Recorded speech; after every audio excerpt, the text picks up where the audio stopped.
As I've said many times in the past, video game movies are very difficult to make. Quite often, the original game will have only the bare minimum of a story, and the main character is a silent protagonist. Even when the game itself is incredibly popular, more often than not, that doesn't carry over in any significant degree for the movie adaptation. And as far as video game characters go, Mario is one of, if not the most well-known throughout the entire world. Sure, other characters like Sonic the Hedgehog, Pac-Man, and Lara Croft had their time in the sun, but Mario has continued to persevere while others have fallen to the wayside. New Mario games are still being released every few years, whether it's a traditional side-scroller, an RPG, a 3D action-adventure, or a game involving sports or racing that happens to star Mario.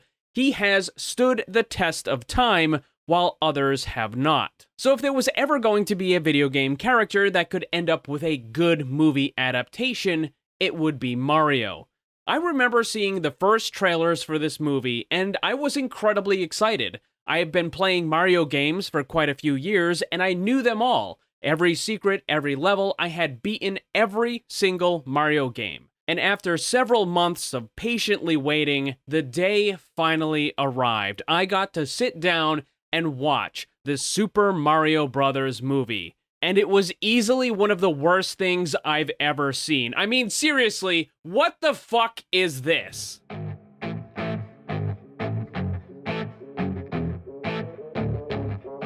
The Super Mario Bros. Movie is bad. Flashback to the year 1989. Nintendo releases a different movie called The Wizard. However, this is not a video game movie or an adaptation of any kind. Instead, it's a movie about video games where the characters are supposed to be in the real world and they happen to be playing video games as part of the story. In reality, this movie was nothing more than a 90-minute advertisement for Nintendo products. Hey, as a kid, I thought it was cool, but looking back, yeah, it was pretty much just a long advertisement. One of the major showcases in the movie was the infamously unreliable Power Glove. I personally never owned one of these, but I had a friend who did, and it was really terrible. It was clunky, awkward to use, and really just didn't work all that well. This is terrible. However, the main product being pushed in the Wizard movie was a brand new game called Super Mario Bros. 3. It had been released in Japan a year before, but American gamers wouldn't get to see it until several months after the Wizard movie had been released. So again, it was a glorified advertisement for the upcoming Super Mario Bros. 3. And while the Wizard was a flop, the game was not. In fact, even to this day, Super Mario Bros. 3 is one of the most popular and highest-selling video games of all time. In the United States alone, the game earned over $1 billion, and add to that an equally impressive sales amount in Japan, and it looked like the Mario series was a license to print money. Even though the Wizard movie had been a failure, Nintendo believed that if they used their flagship series and created a new movie starring Mario, it would be enough to carry that movie to a box office hit. They were wrong. Oh boy, they were wrong. The budget for the Super Mario Bros. Movie was about $45 million, but you also have to add to that the marketing campaign that went along with it, and it brought the total cost of the movie and the production and the marketing up to about $80 million. However, the box office returns was just under $39 million. Congratulations, you're a failure. From start to finish, this movie was plagued with problems of every kind that you can imagine. This was the very first video game movie ever, and none of the actors really took it seriously or even cared about it in any way, shape, form, or fashion because, at the time, a lot of people viewed video games as just stupid kid stuff. Honestly, it is pretty disappointing because there are quite a few good actors who appear in this movie. They just don't have the material to work with. Wait, what? Who is... I don't remember that part of the movie. I wonder if Nintendo considers that to be family-friendly. I have questions. Dennis Hopper, who played the movie's villain, openly admitted that he didn't give a shit about the movie at all and was only there to collect a paycheck. Meanwhile, Bob Hoskins and John Leguizamo, playing Mario and Luigi respectively, were in a constant state of inebriation for the entire duration of the filming, whether it was alcohol or, quite often, something a bit stronger. You sure I should do this, man? They were known to take shots of whiskey in between takes, and not only did this result in them frequently messing up their lines, but also resulted in a somewhat drunken Bob Hoskins breaking one of his fingers while trying to perform a driving stunt. I don't remember this job being so painful. But worse than the actors not caring was the writers caring even less. There were constant changes to the script. Some of them would occur mere minutes before filming was about to begin. Often this would cause Dennis Hopper to fly into a rage while on the set. And speaking of the sets, while the very first part of the movie takes place in the real world, and so they used real-world locations for it, most of the movie was filmed in the Mushroom Kingdom, which in reality was just a large warehouse that had virtually no climate control or ventilation at all. And because the movie was filmed during the summer, that warehouse was a disgusting, smelly, unbearably hot, uncomfortable cesspool of misery for every single person involved. Everyone working on that set, whether it was the actors or extras, the director, the writer, the stage crew, whoever, everyone hated being in that building. This meant that scenes were filmed as fast as possible without any genuine care or concern for the quality because people just wanted to get it done so they could get the hell out of it as soon as possible. In addition to all of that, it didn't really help that the plot of the movie itself didn't make any sense and had virtually no similarities to the Mario games beyond just superficial naming. The Mario Brothers movie was the very first video game movie adaptation, and it was terrible.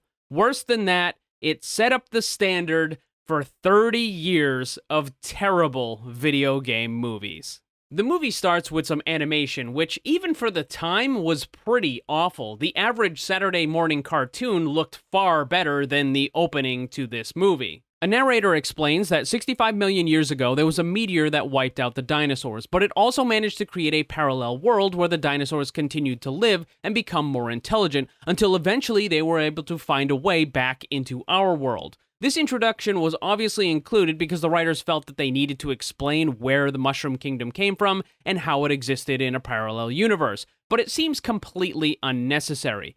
Anyone that is even vaguely familiar with the Super Mario Bros. Games is going to know that it takes place in a different world. Even then, simply showing Mario and Luigi traveling through a portal in this movie is going to give the audience plenty of information about what's happening and that the characters are no longer in the regular world. This is pretty simple stuff that anyone would be able to figure out. Not only is this intro unnecessary, but it's of even lower quality than the rest of the movie, which is hard to believe, but it is. Which makes me believe that this intro was added in at the last minute, probably because someone at the movie studio said something to the effect of, well, what if people don't know that it's another world? We need to explicitly tell them. We then get the title screen, followed by yet another flashback, but this time it's only 20 years ago. We see a woman dropping off a basket in front of a church, and moments later a nun takes the basket inside to discover that there's a giant egg that quickly hatches to reveal a baby. Oh my god, it's a baby! Also included with the basket egg baby was a small crystal which will be used as a MacGuffin later on. The woman who dropped off the basket retreats into the sewers where she's confronted by King Koopa. However, he doesn't look anything like Bowser from the game at all, and for some weird reason, he's wearing an army uniform with a bunch of awards and ribbons. I don't get it. Moving to the present day, we're introduced to Mario and Luigi, who, unlike Bowser, actually look similar to their namesake characters, despite the fact that John Leguizamo is Hispanic and not Italian. Something that he didn't seem to have a problem with back in the day when they were paying him to be in this movie. However, in the more recent Super Mario Bros. Movie, he has repeatedly complained that it wasn't diverse enough. Considering that the new movie is fully animated, it does seem a bit strange for him to care about the skin color of the voice actors, since since it's animated and they don't actually appear on the screen, and it shouldn't matter, right? Because as long as they sound correct for the character, then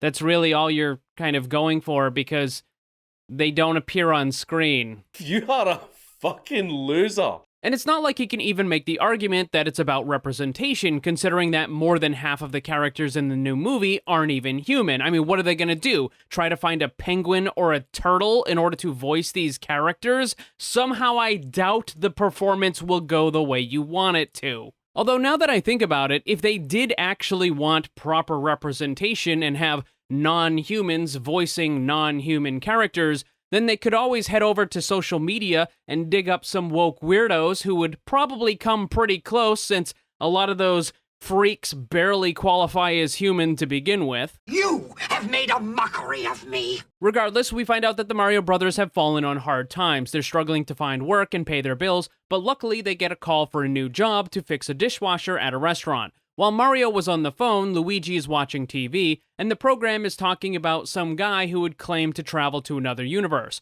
Just with the animated intro, this is establishing the fact that the Mushroom Kingdom and the parallel world actually does exist. But once more, it seems completely unnecessary. In most situations, I would say that world building is important, but this feels sloppy and ham-fisted. It's also redundant since we already had the animated intro, which makes me even more confident that the animated intro was just tacked on at the last minute because someone at the studio asked for it. The Mario brothers head over to the restaurant, but once they get there, they discover that another competing plumbing company has already arrived and taken the job from them. Once more, I need to point out that this doesn't make any sense. Get used to that phrase, by the way, because you're going to hear it quite a few times in this video. The restaurant called up the Mario brothers to ask them to fix the dishwasher. Why would they then call another company to come and fix the same problem? I could understand if the Mario brothers arrived and they failed to fix it properly, then yeah, the restaurant would call somebody else, but that isn't what happened. The restaurant called the Mario brothers and the other plumbing company at the same time. They must have called them within minutes of each other. Why would they do that? I know this is meant to emphasize that the Mario brothers are down on their luck, but this doesn't make any fucking sense at all. The scene moves over to a large construction site. We're told by a news reporter that this is one of the biggest construction operations in the entire city, but that it's been shut down so that students from a university can dig up some dinosaur bones. That is one big pile of shit. At some point during the construction, they found the dinosaur bones, and then the state stepped in and shut down the project in order to have the excavation happen. This might sound a little absurd, but believe it or not, this sort of thing has actually happened more than a few times in the real world. However, in those situations, it's usually not dinosaur bones, but instead it's historical and cultural artifacts that government finds to be very important. In most places, something like dinosaur bones would likely be considered the property of the landowner, and then they could do whatever they wanted with them, whereas cultural objects might be taken over by the government for public interest. So it might sound weird, but this scene is one of the least ridiculous things in this movie. A limousine pulls up with the owners of the construction site, and they turn out to be stereotypes of Italian gangsters. They're very unhappy that the construction has been shut down, and they confront the person in charge of the excavation, and it turns out to be Princess Daisy, who at this time doesn't know that she's a princess from the Mushroom Kingdom. Except, there's a slight problem with that because Princess Daisy is not from the Mushroom Kingdom. The other world is broken up into many different kingdoms. One of them is the Mushroom Kingdom, who is ruled by a princess named Peach, whereas Princess Daisy, who originated in the game Super Mario Land for the Game Boy, which was released in 1989, she was the ruler of a different kingdom known as Sarasa Land. While the Mushroom Kingdom has, well, obviously mushrooms and lots of forests and green areas and that sort of stuff, Sarasa Land is effectively the desert of that other world. I'm not exactly sure why the writers chose to switch the name of this character from Peach to Daisy, but if I had to make an educated guess, it would likely be because the writers simply didn't know the difference. They didn't know that it was two separate characters. They probably thought it was one and the same with just different nicknames or something, and didn't realize that there were multiple princesses from different kingdoms. Either that or they just didn't care, which, yeah, is definitely a real possibility. The gangsters end up threatening Daisy, saying that if the dig site isn't closed up by the end of the day, that something bad will happen, and he even insinuates that Daisy might be kidnapped and killed. Daisy seems to be genuinely concerned, and she leaves the dig site in order to speak with the people in charge at the university. We're then introduced to two of the Koopalings, Iggy and Spike. Although retconned later on, the games originally introduced these characters as being the children of Bowser, but the movie treats them as just henchmen who work for him. They've been sent to this world in order to track down Daisy for some as of yet unknown reason.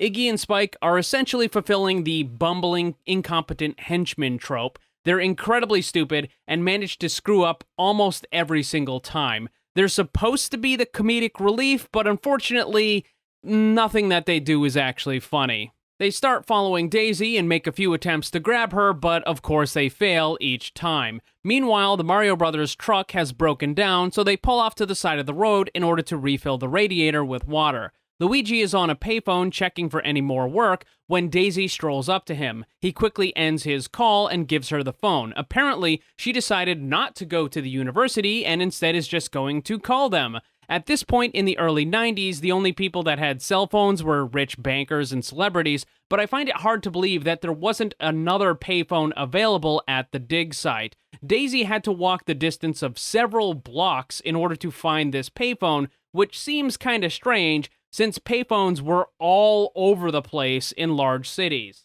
Daisy doesn't get very far with her call to the university, as they pretty much just ignore any of her requests. Luigi, who is very much enamored with her, overhears a little bit of the conversation and awkwardly tries to offer her a ride to wherever she needs to go. Daisy, concerned that she might still be followed, agrees to go with them. Of course I'm paranoid. Everyone's trying to kill me. However, instead of the logical decision of going to the university in order to make these important requests in person, they just bring her back to the dig site. So even though she hasn't resolved the issue and she's still potentially in danger, I guess it just doesn't matter anymore for some reason. What a story! The situation of Daisy walking around the city to find a payphone to call the university in order to just get flatly refused doesn't really add anything to the character or the story. Obviously, all this nonsense was included simply as a way of connecting Daisy with the Mario Brothers, but I can't help but think that there probably could have been a better way to handle this. When they drop Daisy back off at the dig site, Luigi very awkwardly asks her out to dinner, and she agrees. But apparently, it's going to be a double date, Daisy and Luigi with Mario and some woman with a very low intelligence named Daniela. Who the hell is this bitch? I have absolutely no idea who Daniela is supposed to be. It seems like this character was created out of whole cloth for this movie. Perhaps this is why they went with Daisy instead of Peach, because in the games, the main love interest of Mario is Peach, and the love interest of Luigi is Daisy, and that's the plot lines they wanted to go with. However, I still hold firm to the belief that the writers probably didn't know the difference between Peach and Daisy when they were writing this movie. But I have to ask, if they're going to use a love interest for Mario that wasn't Peach, then why the hell are they creating someone new named Daniela? Why didn't they just use Pauline? Mario was in a relationship with her in some of the earliest Mario Brothers games. That's the woman who he had to rescue from Donkey Kong. Also, a little bit of a side note here, the official history on these characters, apparently it's canon that Mario dumped Pauline after he went to the Mushroom Kingdom and fell in love with Princess Peach. So it turns out that Mario is a bit of a scumbag, and Peach is a homewrecker. A slut and a moron. Later that night, the four of them are sitting down to dinner at a restaurant. Daisy is trying to explain about the dig site and that they found traces of a material from a meteorite. The other three are too dumb to understand whatever she's saying,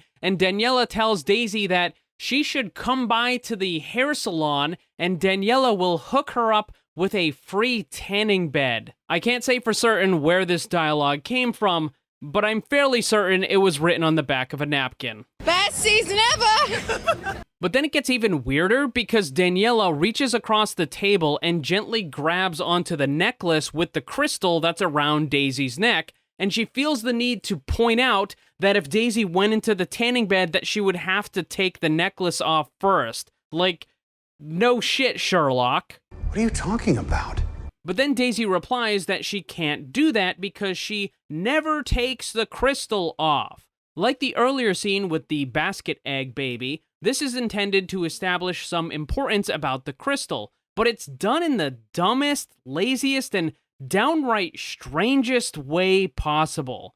Hey Daisy, I see you have a crystal MacGuffin on your neck. Why don't you come down to the beauty parlor and I'll get you a free tan, but you have to take off the crystal MacGuffin first. Hey audience, is everyone paying attention to the crystal MacGuffin? There are not noses large enough for this to actually fit upon them. This is so on the nose. It reminds me of those review videos created by shills who get special treatment from the movie studios in order to get favorable reviews, and then they have a thumbnail with arrows and circles and 100 things you missed. Please stop doing that. Daisy then reveals the reason why she never takes it off is because it's the only thing that she has from when she was abandoned as a baby. Luigi says that they have something in common because he didn't know his parents either, and he says that Mario was the one who raised him. While it's certainly possible that Mario and Luigi's parents died when Luigi was very young, causing Mario to take responsibility for him, the way it's presented here is that Luigi has absolutely no idea who his parents are. It's as if he doesn't know their names and he's never seen a picture of them. Unless these parents were truly horrible people, I can't imagine why Mario would erase every trace of them from their home. Why wouldn't Mario have photos of his parents? Why wouldn't he tell stories of them to Luigi? For Mario to be presented as such a caring and compassionate way to take care of his brother, and also be simultaneously depicted as someone who would prevent Luigi from knowing anything about his parents, is contradictory and nonsensical. Somehow Palpatine returned. Could it be that there was some deep, dark secret about the Mario Brothers' parents that has been hidden from us? Were they guilty of unspeakable crimes against humanity? Or is this just another case of the writers not giving a shit? I'll let you decide. I'm sure the word you were looking for was symbolism. After dinner, Luigi walks Daisy home while Mario drives away with Daniela. Iggy and Spike have been watching and, being the idiots they are, somehow get confused and think that Daniela is actually Daisy, but that she's wearing a disguise for some reason. I know these characters are supposed to be dumb, but this does stretch it a little too far. Mario drops Daniela off at her apartment, and moments later, the two morons sneak up behind her and capture her. Meanwhile, Luigi and Daisy are still walking together, and Luigi says that he's genuinely interested in the work that Daisy does, so she suggests that they should head over to the dig site right now, where she can show him around. It's the middle of the night, and no one is going to be at the dig site, which would make it easy for Daisy to show him around, but keep in mind that earlier in the day, Daisy had been threatened by the Italian gangster people who implied that they might try to kidnap and murder her, and yet she's heading back to the dig site, the very same one that the gangsters said needed to be shut down by the end of the day or else something bad was going to happen. She's going to the very place where the Italian gangsters are going to make something bad happen. You're a little flawed and you're not too bright, but you're one of a kind. This stupidity gets even worse when it's later revealed by Daisy that there is absolutely no security at the dig site whatsoever, and that's why she was trying to call the university earlier, trying to convince them that they needed to provide security now that there had been additional threats. Let me get this straight. The construction company discovered dinosaur bones and possible pieces of a large meteorite. The state decided that this was of significant importance to shut down further construction and to allow a university to properly excavate the site. I think it's fairly safe to assume that both the state and the university consider the bones and the meteorite to be worth an incredibly high value, not just monetarily, but also scientifically. Quantifying the scientific value is difficult. Quantifying the monetary value is quite easy, and that's because dinosaur bones are often sold for millions of dollars at auction, especially large, well-preserved, intact examples like what we're going to see at this dig site. So despite the extreme value, neither the state nor the university was willing to provide even a single person to provide security. To make matters worse, there isn't even a fucking lock on the fence.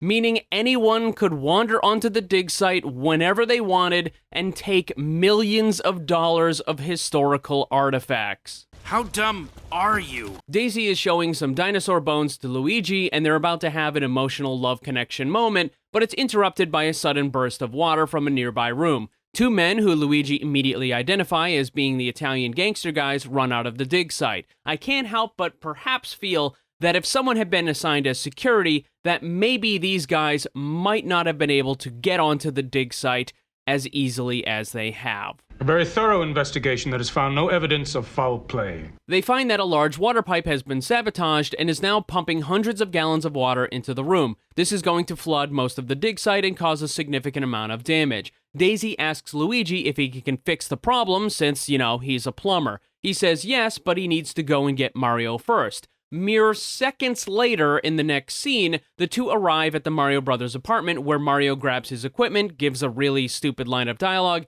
and follows them back to the dig site. Mere seconds after they arrive at the dig site, they begin working on the problem. Somehow, miraculously, the area is not completely full of water when they arrive. I don't know how far away the dig site is from the Mario Brothers apartment, but we did see that they had to drive there several times earlier in the movie. At a minimum, it should have taken Luigi and Daisy about 20 minutes to get to the apartment, and then perhaps 10 or 15 to get back to the dig site with Mario in the vehicle. It's certainly not necessary to show the characters actually traveling between these two locations, and the quick scene cuts work just fine. However, the problem is that the movie treats it as if the travel time between these scenes doesn't exist, and as if the characters have simply teleported instantaneously between these two locations. Because when they arrive, the room should be completely full of water by that point. There should be thousands of gallons of water completely flooding this area, and yet it looks the exact same as when Daisy and Luigi initially left. None of it makes any sense. Suddenly, the two morons also show up at the dig site, having realized that Daniela was not the person they were looking for.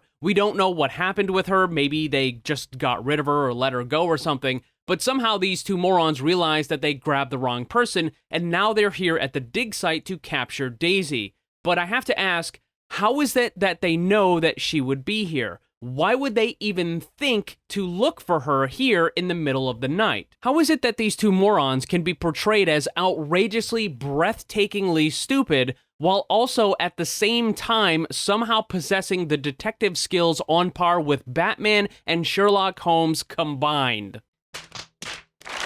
A little bit of a side note here, there's something interesting I noticed about these last few scenes in that they bear a striking resemblance to a lot of modern day Hollywood, specifically what we've been seeing at Disney with Marvel and Star Wars. The writers are showing no concern for creating a logical narrative. Instead, certain things need to happen, and so they do whether or not it makes sense. You have characters teleporting instantly from one location to another, or showing up when they should not have any reason to be there. I can't help but think, what does it say about Disney when they're hiring writers for high-profile, big-budget movies and shows on Disney+, whose content shares a remarkable amount of similarities with a movie from 30 years ago that's considered to be one of the worst ever made, that was created by people who explicitly did not care about it. The truth is ugly. It is brutal and harsh and disgusting. By this point, Mario and Luigi have managed to fix the problem, but moments later, the two morons sneak into that room and manage to knock both of them unconscious. Then they grab Daisy and drag her away. A few moments later, Mario and Luigi wake up to hear Daisy screaming in the distance. What's strange about this is that the writer's tactic of rushing from one scene into the next with seemingly no time passing between them actually works to the benefit of this particular situation in a very strange way, because often in movies you'll see someone get hit in the back of the head and then they're knocked unconscious for hours and hours and hours, except that's not what really happens in the real world when an injury like that happens. In the overwhelming majority of cases where someone is knocked unconscious, they will wake up in under a minute. So the trope that exists in other movies of having a character knocked out for a very long time is actually handled correctly here, and it's kind of weird to see it, though I highly doubt that any of this was actually done on purpose. The brothers start chasing after Daisy. Luigi wants to go in one direction, but Mario says that it's just the echo, and they should head in a different direction because Mario has been, quote, listening to the pipes his whole life and he knows the difference. But moments later, Mario says that they should stop and turn back because the direction they're going is a dead end. But we can still clearly hear Daisy yelling from that direction. So in the span of only about 20 seconds, Mario went from being a clever and brave hero to a cowardly moron that wanted to run away. What? No. Luigi insists that they move forward, and they eventually see Daisy reaching out through a portal in the cave wall. Luigi reaches to try to grab her, but only manages to pull off her necklace with the MacGuffin crystal. Luigi says he's got a feeling about this, and then jumps through the portal, with Mario reluctantly following right behind. Arriving in the other world, they continue chasing Daisy through a cave until they come out of a large steel door and into a dark, disgusting, rundown city, which is supposed to be the Mushroom Kingdom in this movie. This is the warehouse set that I mentioned previously, and looking at it for only a few seconds, you can tell that this must have been a pretty miserable place to work when filming this movie. For the next few minutes, the Mario Brothers explore the city. It has a bunch of references to the games, but mostly it's a collection of awful costumes, set pieces, and extras walking around spouting ridiculous dialogue at unusually loud volumes. Now we get a proper introduction to Bowser, who delivers his motivation through one of the worst performances that Dennis Hopper has ever delivered. Remember, he didn't want to be in this movie, he's only there for the money, plus he was constantly angry every day because the writers were changing the script moments before the scenes would begin filming. Through his dreadful exposition, we learn that he wants to invade the real world in order to take all of its resources, and he's going to do this by using the MacGuffin crystal to merge the worlds. Is that legal? What makes this even more ridiculous is that he's explaining this plan to his secretary, or assistant, whoever. I'm not exactly sure who this is supposed to be, but I think it's fairly safe to say that she would already know everything that he's saying right here. So this exposition is purely for the audience, which is never a good way to write a scene. Iggy and Spike arrive and tell Bowser that they've finally captured Daisy, and Bowser is excited until he asks about the necklace. The morons say that they forgot about it, but they know that the plumbers have it. As the Mario Brothers are walking around, they're confronted by a little old lady who attempts to rob them in a mugging. She has a weapon that looks like a curling iron with some tubes attached to it, but somehow it acts like a taser and it ends up zapping Mario. The old lady demands money, but the Mario Brothers say that they don't have any, so she grabs the necklace that Luigi is now wearing. She says that it looks valuable, but this is a bunch of bullshit because it just looks like a stupid rock with a cheap rope tied around it. Whoa, this is worthless. Later on in the movie, Bowser is even going to be tricked when Mario pretends that his bootlace is the necklace. So clearly this thing doesn't look like it's actually valuable, and only the people that know that it's a MacGuffin for the movie would ever consider it as something of value. But it gets even dumber because the Mario Brothers are then rescued by a stereotypical large, fat black lady who picks up the grandma and throws her off a bridge. After the old lady is thrown off the bridge, she lands in a car below, takes out the curling iron thing, and just starts zapping people randomly, which includes a driver of the vehicle that she landed in, which causes a massive traffic accident followed by explosions. I know that this movie is fucking garbage, but this was a sequence of events that I truly was not prepared for. I mean, what were the writers thinking? How were they sitting down? How were they planning this out? Hey, how about we have a grandma that tries to rob the Mario Brothers with a curling iron, and then a big fat black lady picks her up and throws her off a fucking bridge. And then when she lands, she starts zapping people, and it causes a car accident. What the fuck were they thinking? That is an entirely implausible plot development. Mario asks Oprah for the necklace back, but she says, "Come and get it, big boy," followed immediately by activating jump boots that carry her across to the other side of the city, where she casually walks away.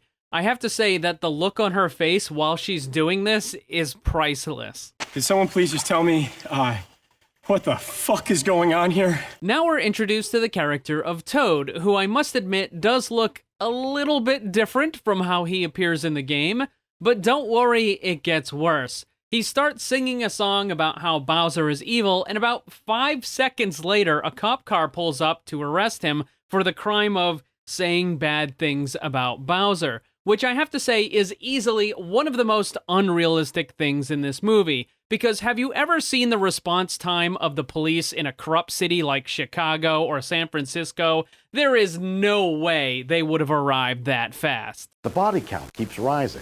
The Mario Brothers are also arrested alongside Toad because the police notice that they have plumbing tools, and Bowser had put out an alert searching for plumbers when he found out that there was a pair of plumbers that had the magical MacGuffin necklace device. The three of them are brought to a police facility where they undergo a variety of processing procedures. Mostly this involves some goofy comedic stuff like dropping slime on top of them, while zany music plays in the background. Eventually, they're put into small cages, and we get a bunch more exposition from Toad. He explains that their old king had been devolved into fungus, and that there was a meteor that split the worlds apart. Moments later, the Mario Brothers are brought to another part of the facility to speak to their lawyer, who turns out to be Bowser. I should also mention that for some bizarre reason, Bowser is a germaphobe in this movie. He's constantly washing his hands, he doesn't want to touch other people. Supposedly, this is because of the fungus problem. Now, obviously, none of this is from the games, but I do have to say it's a very strange choice that was made by the writers. Bowser almost immediately asks about a piece of meteorite, but since the Mario Brothers don't actually know that the necklace is a piece of meteorite, they just kind of look confused for a few seconds. Then Bowser attacks Luigi, and quite literally tries to gouge out his eyeballs. Bowser then orders that the Mario Brothers be taken to the de-evolution chamber. You may have noticed that the pacing for this movie is all over the place. It will grind to a halt for a few minutes, suddenly to get launched into warp speed for the next several scenes, where things are happening at a ridiculously fast pace. The following scene takes place in a scientific chamber where the Mario Brothers are supposed to be de-evolved, but first, Toad goes through the procedure. Unfortunately, he also delivers some excruciatingly awful dialogue in the meantime. When it's done, he comes out looking like this. What happened to you? What made you so fucked up? Bowser tells the Mario Brothers that this thing is known as a Goomba. You must think me a fool to make your lies so transparent. That doesn't look anything like a Goomba. Every single version of a Goomba from the Mario games has always been a small walking mushroom. This is not that. This is a gigantic dinosaur thing with a pathetically small head. This is the complete opposite of what a Goomba is supposed to look like. Hey, look, man, don't jerk me off, all right, man? Jerk somebody else off. This is bullshit. The Mario Brothers don't want this to happen to them, so they start a quick fight and somehow overpower the guards and Bowser. They throw him into the chair and activate the de-evolution device, but for some reason, it doesn't seem to work the same way as it did before. Bowser's eyes change to look a little more reptilian, but only for a few seconds before returning to normal. My guess is that this is entirely related to budget reasons as to why they didn't make him look different. The Mario Brothers manage to escape in a stolen police car while yet more zany music plays in the background. This is followed by a chase scene that includes over-the-top explosions and other nonsense that finally ends with the Mario Brothers driving through an unfinished tunnel and getting launched off a cliff. Luckily for them, the car is snagged by a large amount of fungus that acts like a bungee cord, stopping the car from crashing into the ground. It even includes a boing boing type sound effect, which sadly did not improve the scene all that much. Please clap. Moving over to Daisy, we discover that she's being held at Bowser's building with Daniela alongside the other women who were mistakenly captured by Iggy and Spike. Daisy learns that her mother is dead, and that she's a princess, and that Bowser believes that she's the only one that can merge the dimensions. Iggy and Spike are brought to that lab chamber, and both of them are terrified because they think that Bowser is going to de-evolve them into Goombas, but he does the exact opposite. The device is set to evolve intelligence, and both of them come out of the procedure as geniuses. Or, at least they're kinda, sorta supposed to be. We'll get to that. Mistakes were made. We also learn that they're not just henchmen. Apparently, Bowser is their cousin, which doesn't add anything to the story and is also just very weird, and I don't know why the writers did that. Daisy is finally brought to Bowser, where she also meets Yoshi, who turns out to be nothing more than a small pet dinosaur and is kind of disappointing, par for the course for this movie. But Dennis Hopper then proceeds to give some of the creepiest dialogue about how Daisy is fresh and clean, and that little girls never forget the first time they kiss a dinosaur? Well, Freud was right. If you want to get a good idea of just how creepy this dialogue is, imagine the social media feed of a modern-day weirdo who has pronouns in the bio.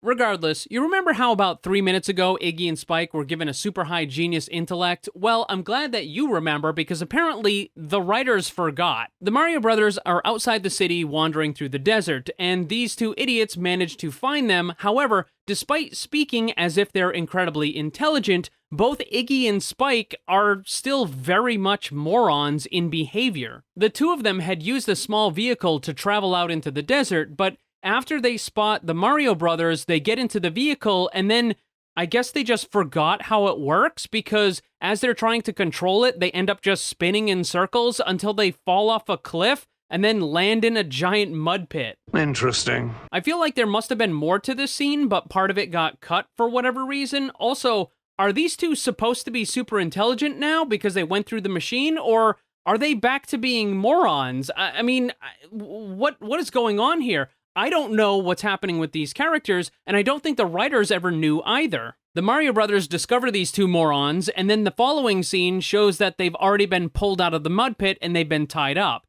But we never actually get to see how the Mario Brothers got them out of the mud pit. It just kind of happened off screen. After a quick and stupid conversation, the four of them make an agreement. The Mario Brothers will help the morons get the piece of the meteorite. In exchange, the morons will help to free Daisy. This doesn't make any sense at all, but you should probably be used to that by now. The four of them manage to sneak back into the city by stealing a dump truck, and of course we have more zany music being played in the background. Note to any prospective movie makers out there, including wacky music does not make a scene funny. I just wanted to point that out in case anyone happened to get the wrong idea. But don't worry, it gets worse. Now we get to have the scenes that take place in a club. No! God! No! The four of them arrive at the club where they believe they can find Oprah. And by the way, if you think my nicknames for the character is ridiculous, you should probably know that the real name of that character is Big Bertha. What'd you call me? So honestly, calling her Oprah instead of Big Bertha is probably doing her a favor. At some point before they get to the club off-screen, the Mario Brothers were given a new set of clothes provided by Iggy and Spike. But when they get to the club, they need to drop off their equipment, namely their plumbing tools, which they still seem to have on them for some reason. Of course, there's a giant wanted poster in the office, and the manager immediately calls to alert Bowser that the Mario Brothers, the plumbers, are in the club. And speaking of the club, and the scenes that we are about to witness, it is difficult for me to convey into words just how truly horrendous this part of the movie is going to be. If it was possible to die from secondhand cringe, this section of the movie would absolutely be capable of doing that. And there's absolutely nothing that you can do about it. The Mario Brothers notice that Oprah is still wearing the necklace. Mario thinks that the best way to get it is to flirt with her, so he walks over to Oprah and attempts to flirt. In response, she punches him in the face and walks away laughing. But don't worry, it gets worse. It's about to get so much worse. So much worse, because now we have arrived at the part of the movie where Mario spends several minutes dancing with Oprah in a very seductive manner. No! Oh, please, God, no! Now, I'm not going to say that watching this scene as a kid caused severe trauma to my psyche, but I will say that it came pretty darn close. Oh my God! Mario is eventually able to use his his seductive dancing to finagle the necklace off of Oprah's neck. However, Bowser's police arrive and begin causing problems. For some reason, they also take Iggy and Spike into custody, and we'll find out why a little bit later, but it's really dumb. And in the scuffle, Mario once again loses the necklace, which is picked up by Bowser's assistant. The Mario brothers are still in trouble, however, until they're rescued by none other than Oprah, who seems to have become smitten with Mario. Oh no. Oh no. She hides them in an office room and gives both of them a pair of the jump boots that she had used earlier. But before they leave, she grabs a hold of Mario, gives him a kiss, and calls him Pudgy Buns. She calls him Pudgy Buns. Yes, excuse me, could someone please stop this ride? I think I would like to get off of it now. Please, no more! As the Mario brothers are trying to get away, they're still chased by Bowser's henchmen, and you guessed it, there's more zany music in the background, because of course. They make their way to Bowser's building and manage to sneak into the basement. They find a couple of work lockers with uniforms that just so happen to look exactly like what the characters would be wearing in the video games. This is meant, however, to be a disguise, and the plan is for them to use these work clothes to kind of fit in with the other people that would normally be in the building. However, they don't ever use them as a disguise. In fact, the entire time that they're in the building, they never once attempt to use these as a disguise. They are always trying to hide out of sight or run away from people, making it very obvious that they don't belong there and that they're not fitting in. None of this is more obvious than what we see in the infamous elevator scene that happens next. The Mario brothers get into an elevator, but shortly after, a whole bunch of Goombas also get in. The brothers are able to remain unseen by hiding behind the very large Goombas and also crawling around on the floor in between them. But for some reason, Luigi gets the idea to make all the Goombas start dancing to the elevator music. They then use this as a distraction to climb up through the ceiling. What the fuck was the point of the disguises if this is what you're going to do? Meanwhile, Bowser's assistant has decided to abandon him, and she's going to use Daisy to seize power for herself or something. She attacks Daisy, who is rescued by Yoshi. Daisy then runs out of the room where she meets up with Toad. Even though he's still stuck in his Goomba form, Toad is a good person and recognizes Daisy as the princess and wants to help her. Another group of Goombas arrive with Spike and Iggy in tow, and for some reason these other Goombas very quickly start launching fireballs at Toad and Daisy. She manages to get out of the way, but Toad is set on fire.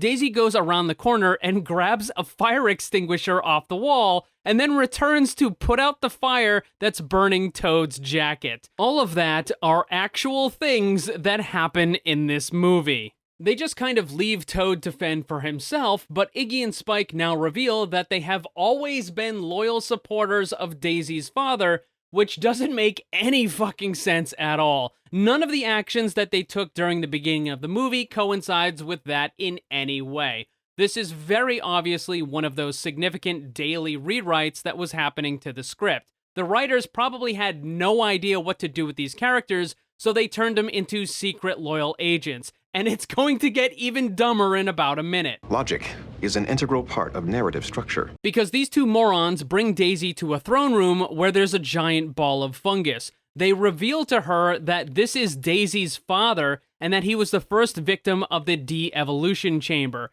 But after telling her this monumental, groundbreaking revelation, Spike and Iggy decide to completely bail on her and just leave. And when I say that these two bail out, I mean they bailed out on the entire movie. We don't ever see them again for the rest of the film. Even at the very end, when everyone in the city is cheering because Bowser has been defeated, these two characters are just gone. They are nowhere to be seen. They have been written out of existence. Get the hell out of here! It's quite obvious that the writers had absolutely no idea what to do with these two characters, and so they were retconned into being secret loyal agents, and that their only purpose was to show Daisy the throne room with the giant ball of fungus, and then they just They just fuck off into the sunset and they're never seen again. Bye-bye then.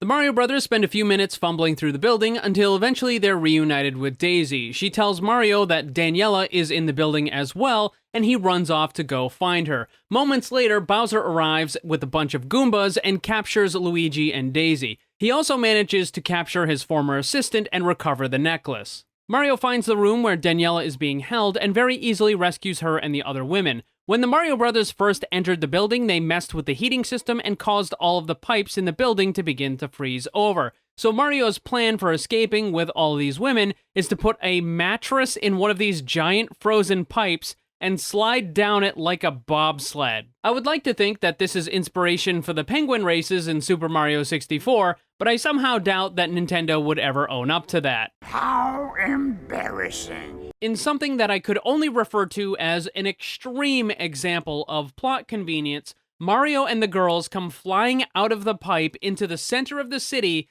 and land directly in front of Bowser, Luigi, and Daisy. Mario is able to quickly rescue Luigi and Daisy by throwing a bunch of those jump boots at Bowser and his Goombas. During the fight, Bowser drops the necklace, which is once again picked up by his former assistant, who, for some unknown reason, has been released and managed to find her way here. It's very convenient. Very convenient. Mario wants to distract Bowser in hopes that Luigi will be able to recover the real necklace. In the meantime, Mario is able to trick Bowser by using one of his bootlaces and pretending it's the necklace. While Bowser is chasing after Mario, the old assistant who grabbed the real necklace runs off to the meteorite with the plan of using it in order to merge the worlds and, I guess, somehow take control or something. Luigi, Daisy, Daniela, and the other women all run after the assistant. They eventually make it to the meteorite room, which is the same one that has the portal that brought everyone into this world. Luigi tells all of the other women to go through the portal and to start warning people on the other side about the invasion from the dinosaurs in this dimension. I don't think you should do that. I really don't think you should do that. Probably not a good idea. Don't get me wrong, I think Luigi's heart is in the right place and that he wants to make sure that everyone is ready to defend themselves, but let's be honest here. If these women go into the real world and start telling everyone that there's going to be an invasion of dinosaurs from a parallel universe, then those women are going to be locked away in a padded room for the rest of their lives. Excellent point. Regardless, the assistant finally tries to use the crystal on the meteorite, and it ends up killing her. Daisy finally comes to the realization that she's the only one that can use the crystal without being killed by it. No idea why this would be the case. Perhaps it's something in her bloodline. Who knows? Because the movie never explains this. She's just assumed to be able to use the crystal in the meteorite, and she won't be harmed for reasons. And we don't know why, and we will never know why. And honestly, that's probably for the best. Daisy and Luigi are trying to remove the crystal, but in the meantime, Mario and Bowser disintegrate into nothing as Bowser claims the worlds are beginning to merge. Moments later, they appear in the real world at the dig site. Bowser takes one of the portable de-evolution guns that just so happens to be nothing other than a Super Nintendo Zapper peripheral and uses it on one of the Italian gangster guys, who is devolved immediately into a monkey, and everyone in the nearby crowd begins laughing. Back off, monkey boy! Which I would have to say seems like a somewhat inappropriate reaction. This crowd of people just saw Mario, Bowser, and a bunch of Goomba dinosaur things materialize out of thin air. Meanwhile, the city skyline is slowly changing as the buildings are being replaced. One of the foreign invaders just used a weapon to turn someone into a monkey, and everyone in the crowd thinks that now would be a good time to laugh? What? Not that this movie is very strong in the realism department, but I tend to think that a crowd of people witnessing apocalyptic events like this would probably react in a slightly different way, which would likely involve a whole lot of screaming and running in terror.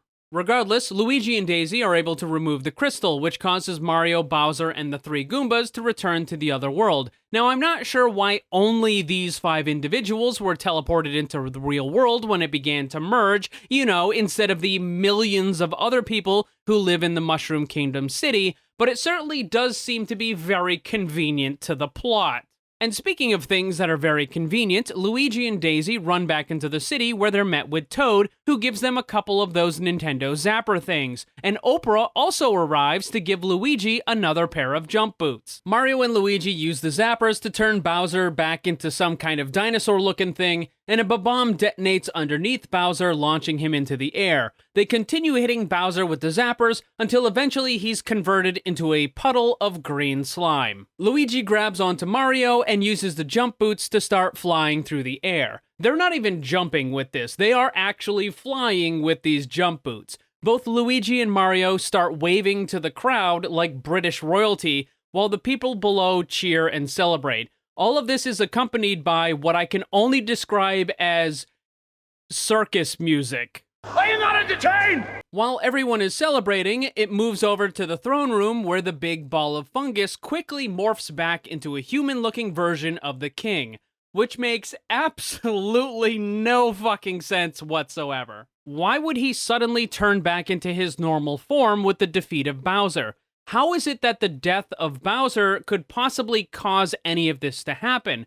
Sure, the king probably could have been re-evolved into his normal form, but that would have required the use of one of those evolution devices. There is simply no reason for him to suddenly change back to his normal form just because the fucking movie is over. That's what turns me on about you. Your attention to detail.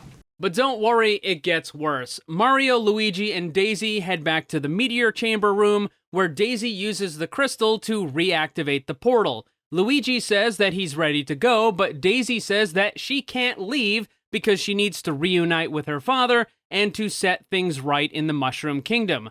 Both Luigi and Daisy profess their love for each other, but for now they need to go their separate ways. And this is explicitly told to us through dialogue by Mario, just in case the audience was too dumb to figure it out, I suppose. Of course, the problem with all of this is that it doesn't make any fucking sense at all. Oh, not this again. Why is it so important that Luigi go back to the real world? I'm sure he wants to go there eventually, but what exactly is he going to be missing if he stays in the Mushroom Kingdom with Daisy? She has access to the portal. This means that Luigi and Mario can come and go as often as they please. While Mario would likely want to go back in order to be with Daniela, there is quite literally nothing stopping Luigi from staying in the Mushroom Kingdom to be with Daisy and then going to visit his brother whenever he wants to. Look at this idiot. One ball and no brains. Oh yeah, and then Yoshi just magically appears out of nowhere in the middle of this scene. He literally wasn't there 2 seconds ago, and then he just appears when the camera pans over to Daisy. He's just there somehow.